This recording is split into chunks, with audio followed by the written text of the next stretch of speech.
Welcome to the Caribbean Leadership Radio Series, produced by the Caribbean Leadership Program under the Caribbean Center for Development Administration, CARICAD, where we provide a number of leadership development interventions tailored for the Caribbean context in support of public sector transformation as well as regional development.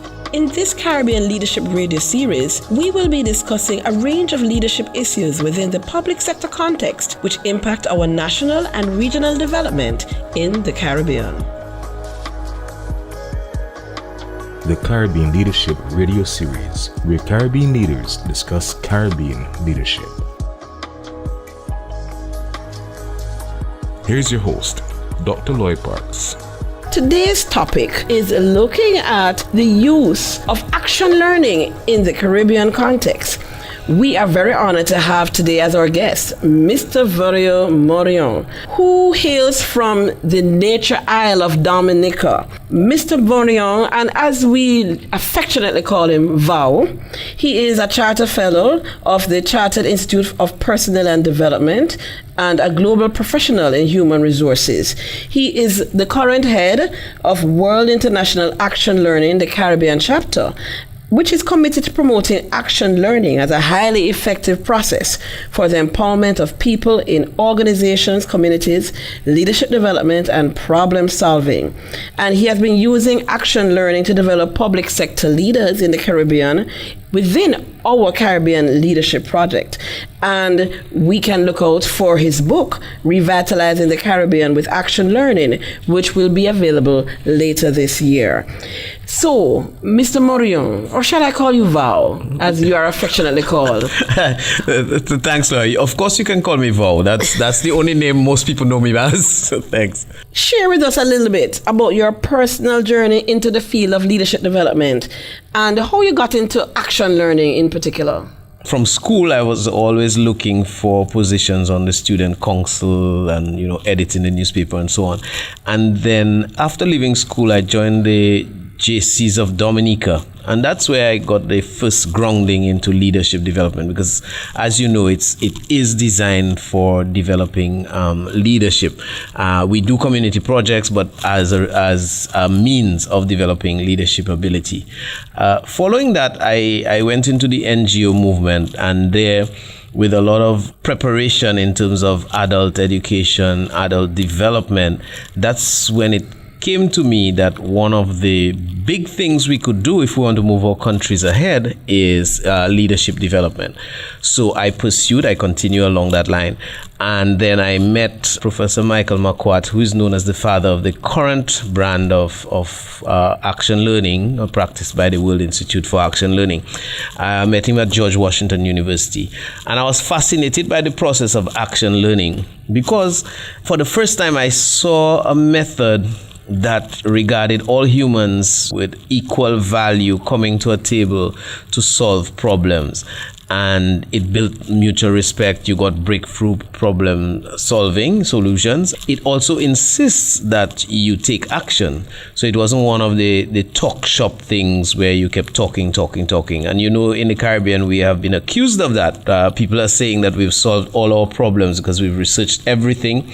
We have answers, we have solutions, but we just don't implement. So action learning for me would break that cycle because it would insist you bring all voices to the table, and it would ensure that there's action before you sit down to talk again. Other places I've heard it referred to as an implementation deficit. Expand a little bit more about why is it then that action learning in the Caribbean context can help us to close that deficit gap? It is really a small group, a diverse group, who are charged with solving a problem.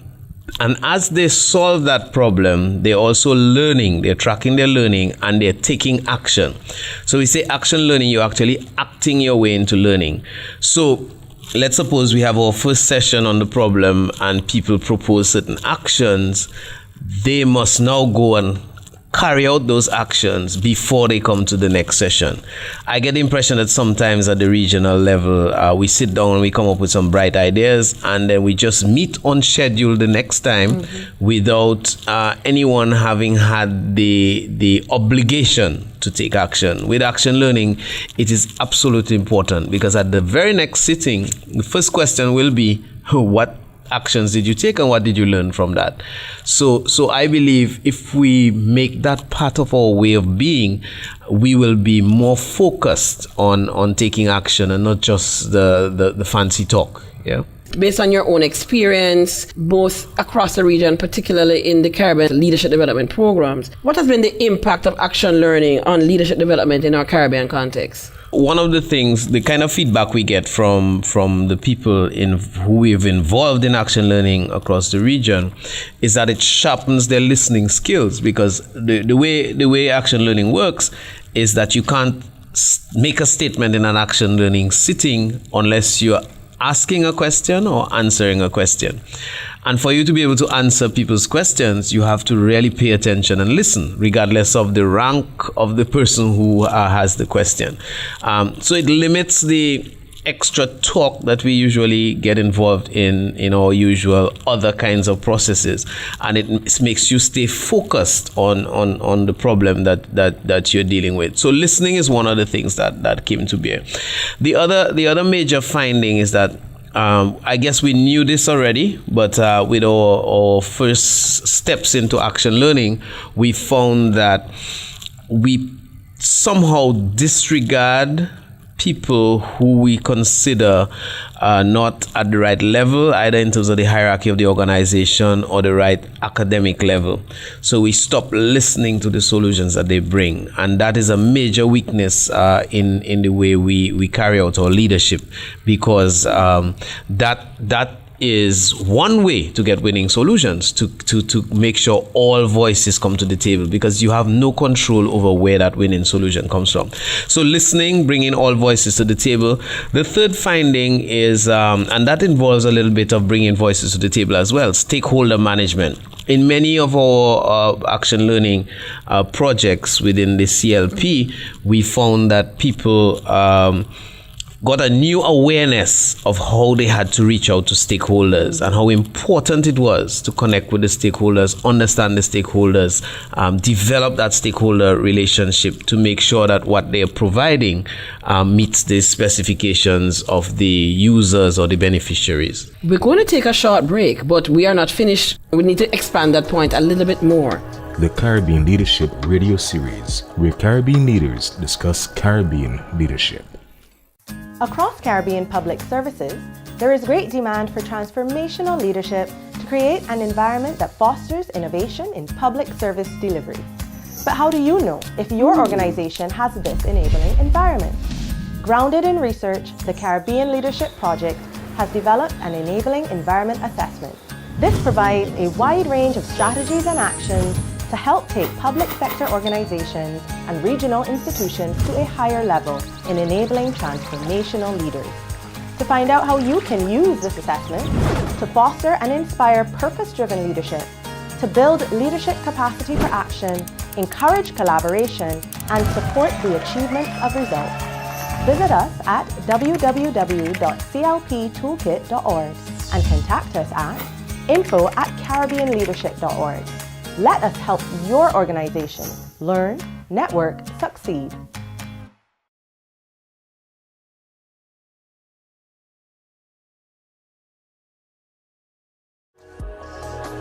The Caribbean Leadership Radio Series, where Caribbean leaders discuss Caribbean leadership. We are back with the Caribbean Leadership Radio Series. We have with us Mr. Verieux Mourillon, the World Institute for Action Learning Director here in the Caribbean, and we are talking about action learning in the Caribbean context. Before the break, we were just talking about one of the major findings of the impact of action learning on leadership development, and we were talking about the fact that it helps leaders to develop and sharpen their stakeholder engagement skills. We want you to continue that discussion. Expand a little bit more about that and give us some live examples. Okay. Oh, sure. Many times when our projects fail, we have realized that it's a failure in managing and building, developing the relationships with our stakeholders. And in the Caribbean Leadership Project, we had a number of examples where the participants gained from those new insights. So, for example, in Dominica, you had this situation where the the entire library system was destroyed by Hurricane Maria in 2017. And the chief librarian was trying her best to bring back the services up, and bearing in mind that there were so many other critical needs in the country that possibly the central government system had to keep library development possibly not at the very top of priorities at that time. Yet the chief librarian understood that in terms of getting it back up, she had to try her best to do something. So she selected one of the libraries, a library in the second capital city, which serves the villages in the north and northeast, and decided to work with that. And through action learning, she realized how her stakeholders were organized, in the sense that some stakeholders she had previously not given much attention to, she suddenly realized she could reach out to them and the value of doing that. So for example, she started, and she said for the first time she decided to walk the neighborhoods that the library in that area served, and just talk to people. Talk to the adults, talk to the youth, talk to different people in the community. And as a result, in building back the service in that area, the chief librarian was able to make a number of critical positive changes. So she understood that the youth wanted some particular features in the library which she had not been providing for before. She also understood that adults didn't find it convenient to visit the library where it was located, and so she was able to engage what she has as a mobile service and locate it in a place and time that would better suit the adults. And even the design of the building. One fascinating feature that came out of this was that the chief librarian was able to set up a community group, which would be like first responders in the case of another devastation, because the official people who man the library do not necessarily live in the neighborhood of the library. So you had a community group who would now look out to secure the building and the contents immediately after a disaster. So that is one.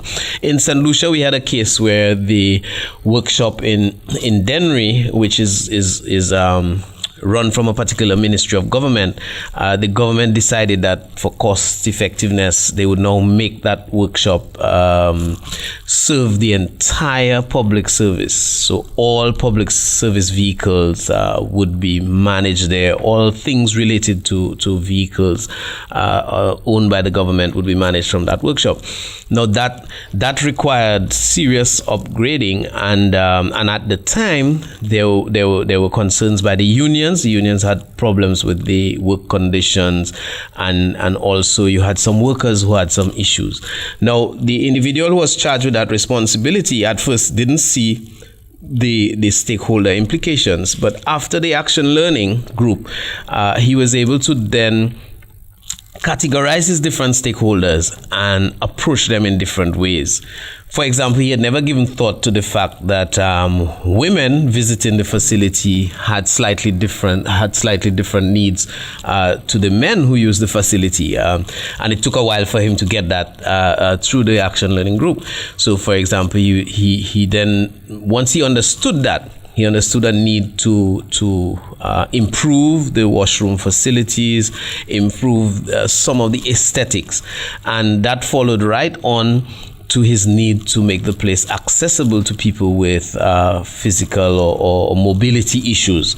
So that is, those are just two examples of how the process can bring to you in a real way how best to manage your stakeholders. Have you experienced differences in the use and impact of action learning in the public sector versus in the private sector context versus the NGO sector? Because I know you have used it in all of these various sectors. All of them. In terms of the way it's run, it's the same thing in all the sectors. What I find different is that in the private sector, you find the problems that people bring are almost always improving profit levels, improving, revenue streams, that sort of thing. So it's usually focused on that. In the public sector, where we have the citizens or the political directorate requiring greater efficiency in a particular ministry or so, then you find that the problems addressed will be about cutting wastage, improving efficiency, improving service to people. But it must be driven by a need either directly from the citizens or directly from the political directorate. So, but once we have identified the problem, the process itself is usually the same. The other difference in the private sector is that usually once you hit on an idea or a winning solution regarding profits or income streams, you find that the chief executive officers are usually quick to seize it and enforce it. In the public sector, again, you will need the political will. You'll need some other mechanism to ensure that those things happen. Because again, I'm sure in the CLP programs, we have found that participants have come up with several winning solutions in terms of, using action learning. The extent to which they will implement them at home back in their respective ministries will depend on the extent to which the ministers, the political directorate, the government system itself will support them in carrying through those solutions. So would you say then that, in the public sector, there are, much more diverse stakeholders to be served and who have to be brought on board to make something really be implemented effectively? That is true, the diverse stakeholders. But I also believe that it is critical that in the public sector you develop an enabling environment to encourage the leaders at all levels within the public sector to feel confident about implementing winning solutions. That enabling environment often isn't there. So sometimes you come up with a solution and you drop it. We are going to take our final break, after which we will resume this very enlightening discussion on action learning in the Caribbean. The Caribbean Leadership Radio Series, where Caribbean leaders discuss Caribbean leadership.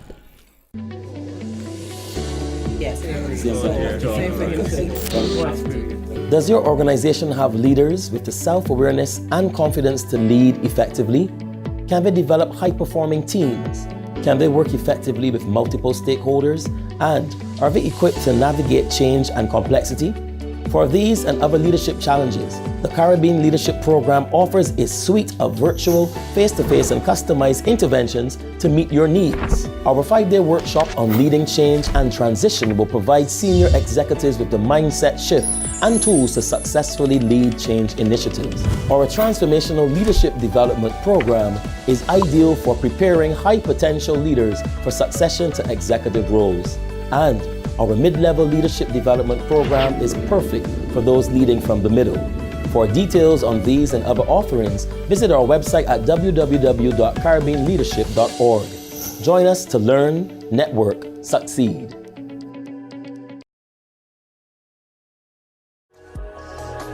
The Caribbean Leadership Radio Series, where Caribbean leaders discuss Caribbean leadership.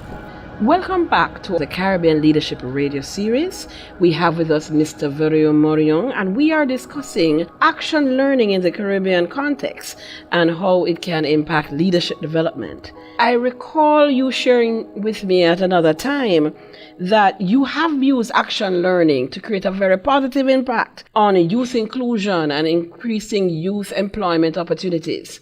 And we know that youth unemployment is at an astronomically high rate in the Caribbean. I'm thinking you're onto something. So tell us a little bit about these particular action learning interventions involving youth and how it worked. Well, just to give you some background, a number of young people I interact with always complain that the organizations do not give them a chance. In other words, they come from school, they're loaded with ideas and energy, and people tell them that they need to have experience before they hire them. Somehow they are not trusted.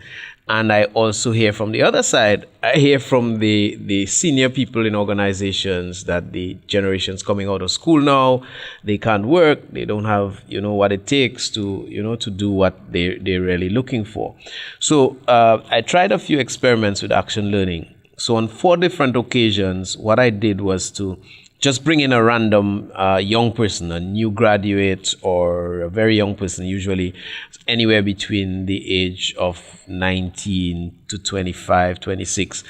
And it was phenomenal, the kind of results I saw. So in one case, for example, let me put it this way. In every case, when the young person sits at the table, you could almost sense it in the body language of the senior person. Well, what is she doing here? What is he doing here? You know, we are seasoned professionals. Why did the coach bring in this youngster, who doesn't have much to say or to add? And invariably, by the end of the first session, people are engaged, in other words, on both sides. And in the end, I hear things from the younger persons that this is the first time they sat in a session with their seniors and they felt respected. They felt that they were heard. And the seniors, on the other hand, said, wow, they have to take a new look at this group because they didn't realize that they had those kinds of questions and they also had these kinds of solutions to bring to the fore. So in one case, in one country, I brought in a young person, early 20s, who had graduated, was out of university for almost 2 years without a job. And so I brought this person into an action learning group. And in the action learning group, you had from one company a director as well as an HR consultant from that same company. You had somebody from foreign affairs, a senior person. You had a principal of a school. So you had a group of senior people. And by the end of the first day, we were doing a 4-day program in action learning. And by the end of the first day, the company that had the two people, the director and the HR consultant, they wanted to hire this guy.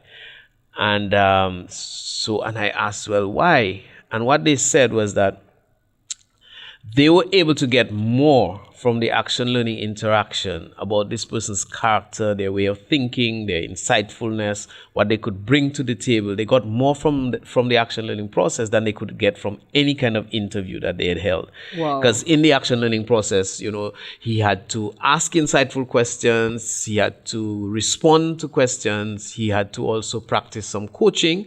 And they saw how he did that. He had to also bring up problems that he had. So they got insights into his mind. I also did that with another group. And Law, you may recall, we did it with Caricat. We had the youngster there. And again, the same thing. His problem at first, the senior people were like, why doesn't he understand this simple thing, But after the interaction, once we use the rules of action learning, which makes sure that everybody around the table has to be equal, you found that the two sides started listening to each other. So the youngster left with a better understanding of the world of work and the world of professionalism, and the senior people around the table left with a new appreciation for that generation. And again, the people in the group who said, if we had a job, we would hire this guy. I had another young lady on an action learning team in Barbados. And again, she's totally fascinated by the process. What struck her is that she was able to stop the group and make them pay attention to something they were moving along on. I remember the event.